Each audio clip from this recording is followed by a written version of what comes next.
Қазақ әдебиеті тарихындағы ең көрнекті таңдаулы сөздергері Бейімбет Жармағанбетұлы Майлин.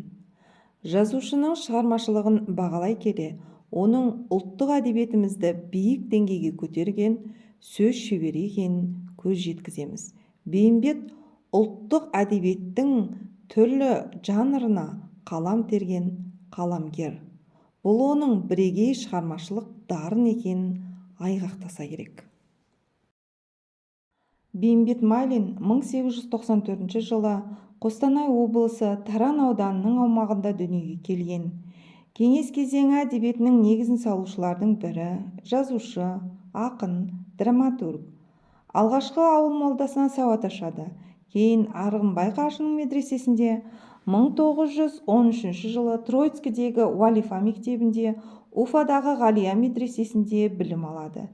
Денсаулығына байланысты оқуын аяқтай алмайды. Ауылда ұстаздық етіп жүрген Бейімбетті 1922 жылы Сәкен Сейфуллин Орынборға шақыртады. Осында баспасөз істеріне араласады. 1934-1937 жылдары Қазақ әдебиеті газетінің бас редакторы болған.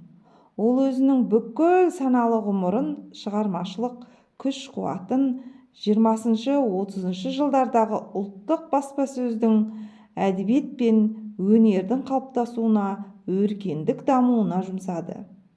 Сол жолда жанын пида етіп, Алаштың маңдайалды азаматтарының қатарында кеңестік тоталитарлық жүйенің құрбаны болды.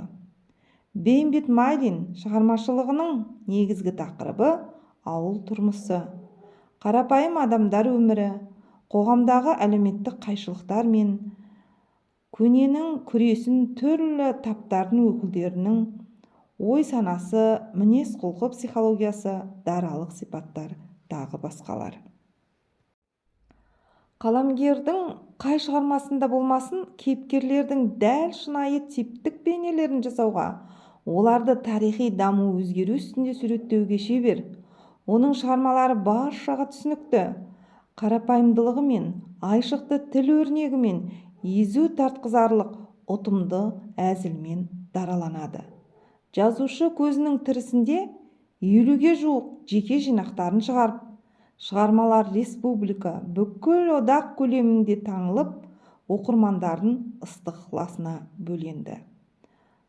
Азамат Азаматович, Қоңсылар, Қызыл жалау романдары, Раушан коммунист, Шұғаның белгісі, тағы басқа повестері мен әңгімелері, Разия қыз, Маржан, Қанай поэмалары, Майдан, Көзілдірік сияқты пьесалары ұлттық әдебиеттің баға жетпес қазынасы болып табылады.